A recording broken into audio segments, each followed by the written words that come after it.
최근 미국의 한 군사 전문 매체가 2023년 기준 세계에서 가장 강력한 주력 전차 10종의 순위를 선정했습니다. 이 순위에는 당연히 한국의 K2표도 들어가 있었는데요. 그 외에도 미국, 독일, 러시아, 중국, 일본 등 네로라 하는 국가들이 모두 이름을 올리고 있었습니다. 그런데 이 틈바구니에서 K2표가 놀라운 순위를 기록했다고 합니다. 여러분이 생각하는 K2의 순위는 몇 위쯤 될 것 같으신가요? 함께 확인해 보도록 합시다. 미국의 군사 매체 워리어 메이브는 세계의 다양한 군사 관련 뉴스를 전하는 동시에 매년 갱신되는 정보를 바탕으로 세계 각국의 군사력이나 무기 체계의 우열을 가리는 보도를 내놓는 것으로 유명합니다. 올해도 어김없이 현재 세계에서 가장 강력한 전차 10종을 뽑아 그 순위를 가렸는데요. 10위부터 역순으로 하나씩 알아보도록 하죠. 10위는 중국의 99식 전차입니다. 중국 인민해방군이 운용하는 3세대 전차로 125mm 활강포, 12.7mm 대공기관총으로 무장하고 있습니다. 중량 50톤에 1200마력 엔진을 탑재하고 있으며 최대 42발의 탄약을 싣고 다니면서 자동 장전장치로 분당 8발을 쏠 수 있죠. 최근에는 이를 더욱 개량해 99A식을 만들어 배치했는데 초기형 모델이 자국제 대전차 미사일에 전면 장갑을 관통당해버렸기 때문인 것으로 분석됩니다. 개량을 거치며 포탑을 재설계하고 유기압 현수장치를 탑재했으며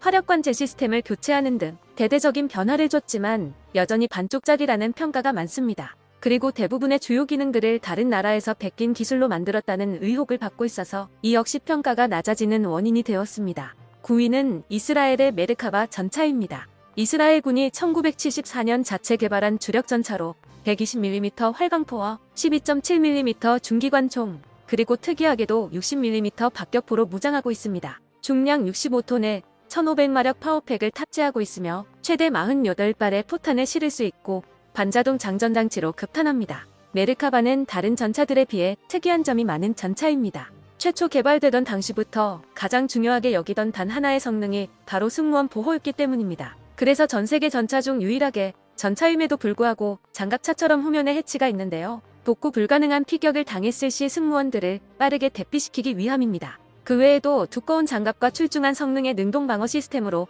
승무원들은 2중 3중의 보호를 받고 있죠. 그러나 이로 인해 어쩔 수 없이 성능상 희생하는 부분이 많았고 이 때문에 9위에 배치됐습니다. 8위는 일본의 90식 전차입니다. 1990년 제식화된 일본 육상 자위대의 3세대 주력 전차로 우리에겐 가장 가까운 라이벌이자 각종 사건 사고로 익숙한 기종입니다. 최대 40발의 포탄을 실을 수 있으며 자동 장전 장치를 통한 급탄이 가능합니다. 개발 당시에는 많은 주목을 받았던 기종이었지만 시간이 지나며 너무 비싼 가격, 애매한 측면 방호력, 부식 탄약의 모자란 화력, 심각할 정도로 낮은 연비 등이 지적받았습니다. 그런데도 지금까지 아예 아무런 개량을 가하지 않았죠. 꾸준한 개량이 있었다면 더 나은 기종이 될 수 있었겠지만 운용군의 무관심 속에 도태되어 버린 기종으로 평가받아 8위가 되었습니다. 7위는 프랑스의 르클레르입니다. 프랑스군이 운용하는 세계 최초의 3.5세대 전차로 유명한데요. 디지털 사격 통제 장치와 자동 장전 장치 그리고 모든 장비를 한 대의 컴퓨터로 통제할 수 있는 벡트로닉스 시스템을 구현해 기존 3세대 전차와는 격이 다르다는 의미에서 3.5세대 전차라는 분류를 새로 만들어낸 상징적인 기종입니다. 그런데 이상하게도 연이은 수주 실패로 인해 현재는 지구상에서 단 2곳 프랑스와 UAE에서만 찾아볼 수 있게 되었습니다. 그 이유는 두 가지인데요. 현가장치의 불량으로 저온 환경에서 쉽게 파열되어 버리는 결함이 있었던 것이 첫 번째, 그리고 당당히 세계 전차갑 랭킹 1위에 빛난다는 점이 두 번째입니다. 한 대에 무려 147억 원으로 개발한 프랑스마저 당초 계획인 1500대에 반의 반도 못 되는 250여 대만 운용하고 있습니다. 마찬가지로 부품도 엄청나게 비싸서 가동률이 40%에도 미치지 못하는 상태라고 하죠. 결국 프랑스도 2030년에는 르클레르를 퇴역시키고 독일과 합작하는 MGCS 프로젝트로 주력 전차를 대체할 예정입니다. 이러한 사정으로 인해 르클레르는 그 명성에도 불구하고 7위에 그쳤습니다. 6위는 영국의 챌린저2입니다. 이번 우크라이나 전차 공여의 첫 스타트를 끄는 기종이기도 하고 병사들의 티타임을 위한 차 끓이는 기계가 들어가 있는 것으로도 유명한데요. 120mm 강선포, 12.7mm 기관총, 7.62mm 기관총 탑재형 RWS, 40mm 고속 유탄 발사기 등 상당한 고화력 무기로 온몸을 감싼 무기입니다. 중량은 무려 75톤, 그에 반해 엔진 출력은 1200마력에 그쳤습니다. 47발의 비교적 많은 탄약을 실을 수 있지만 자동 장전 장치는 탑재되지 않았죠. 서방에서 유일하게 강선포를 사용한다는 점은 개발 초기 당시에는 탄도 안정에 효과가 있는 것으로 여겨졌습니다. 하지만 사통장치의 발달로 활강포의 성능이 좋아지면서 이젠 그냥 포신 수명이 짧고 포고 압력이 약하다는 단점만 남아버렸습니다. 또한 엔진 출력과 수동 장전에서도 볼 수 있듯 너무 보수적으로 개발했다는 점이 챌린저2의 평가를 크게 깎아먹은 요인이죠. 심지어 방향 전환마저 핸들이 아니라 레버로 해야 해서 수출길에 애로사항이 많았습니다. 5위는 독일의 레오파르트 2입니다. 최근 노르웨이에서 한국의 K2에게 뼈아픈 패배를 안겨준 기종이자 우크라이나 전차 지원 논쟁의 한가운데 있는 전차이죠. 동일 연방군이 개발해 운용 중인 레오파르트 2는 중량 67톤의 거구이며 1500마력 엔진이 이를 뒷받침합니다. 개발 직후 레오파르트 2는 전차로서 갖춰야 할 모든 기본기를 준수하게 갖춘 올라운더 전차로 칭송받아왔습니다.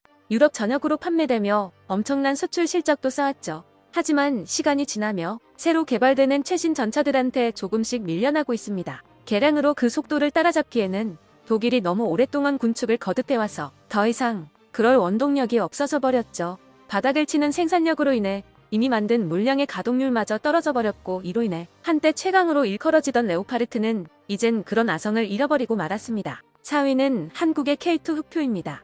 왜 벌써 나오느냐고 생각하셨을 텐데요. 조금 더 보시면 그럴 만한 이유가 있다는 것을 알 수 있으실 겁니다. 한국이 자체 개발한 K2는 120mm 활강포와 12.7mm 기관총으로 무장하고 있으며 최대 장탄량은 40발이고 자동 장전이 가능합니다. 56톤의 비교적 가벼운 무게, 1500마력 엔진으로 최신 트렌드에 걸맞는 성능을 갖추고 있죠. 유기압 현가 장치를 통해 다양한 지형에 적응할 수 있고, 여기서 뿜어져 나오는 기동성은 서럼부터 사막까지 지형을 가리지 않고 100% 발휘됩니다.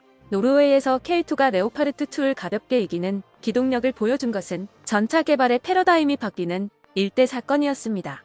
개발 초기 변속기와 파워팩을 국산화하지 못했고 성능 역시 부설수에 올랐던 일이 있었지만, 지금은 성능이 검증된 국산 부품이 모두 완성되었고 조만간 탑재될 것으로 보입니다. K2는 지금까지 소개한 어떤 전차보다도 특출난 성능을 보여줬고 가격도 합리적이라서 폴란드 거래 이후로 많은 국가들이 도입을 위해 한국과 접촉하고 있는 상황입니다. 이 뒤로는 러시아의 아르마타가 3위, 미국의 M1 에이브람스가 2위, 독일의 KF-51이 1위인데요. 다만 이 순위에는 다소 의문점이 있습니다. 3위로 꼽힌 러시아의 T-14 아르마타는 성능만 따지면 3.5세대를 초월한다고 여겨지고 있습니다. 자동 장전 장치, 유기압 현수 장치, 사격 통제 장치 등 그럴듯한 성능은 모두 갖추고 있는 데다가 여기에 더해 포탑을 무인으로 운용한다는 파격적인 설계가 적용됐기 때문입니다. 그 외에도 전투기에나 쓰이는 A사 레이더를 탑재하고 다양한 추가 장갑과 능동 방어 시스템으로 탐지 성능과 방어력까지 모두 챙겼죠. 이렇게만 보면 3위는커녕 그것보다 더 대단해도 이상하지 않은 미래 전차로 들리실 텐데요.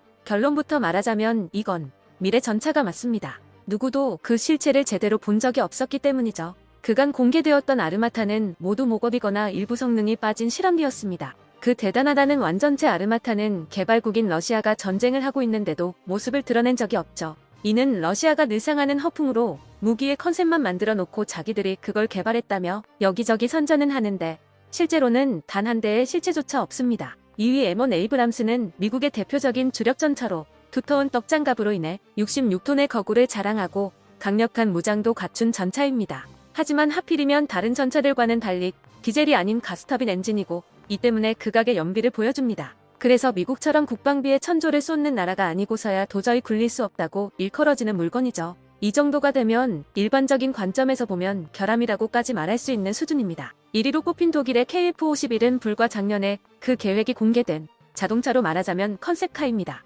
무인 포탑, 130mm 주포, 스텔스 형상과 드론 운용 능력 등 3위인 아르마타보다도 더 급진적인 변화를 추구한 기종인데, 그래서인지 실물도 딱 한 대밖에 없습니다. 그것도 제작사인 라인 메탈이 공개한 영상 안에만 있죠. 누구도 거기 나오는 전차가 이들이 말하는 모든 성능을 갖췄을 것이라고는 여기지 않습니다. K2 표보다 순위가 높은 세 전차 중에서 둘은 존재하지 않고 하나는 일장일단이 있는 셈인데요. M1 에이브람스는 가격이나 상황에 따라서는 K2가 압도한다는 평가도 많아서 사실상 공동 1위나 마찬가지입니다. 이렇게 현존 최고의 전차 중 하나인 K2는 그런 만큼 아주 잘 팔려나가고 있는데요. 폴란드는 벌써 현지에 제조 공장을 세우는 협약까지 맺었고, 트르키에는 파생형을 만들어 운용하고 있죠. 이를 본 루마니아, 체코, 슬로베니아, 이집트 등 많은 국가들도 협상 테이블에 앉아있는 상황입니다. K2는 앞으로도 진화를 거듭해 나갈 텐데요. 언젠가 전 세계의 전장을 한국의 전차가 달리는 날을 기대하지 않을 수 없습니다.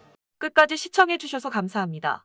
도움이 되셨다면 좋아요를, 다른 이야기도 궁금하시면 구독을 눌러주세요.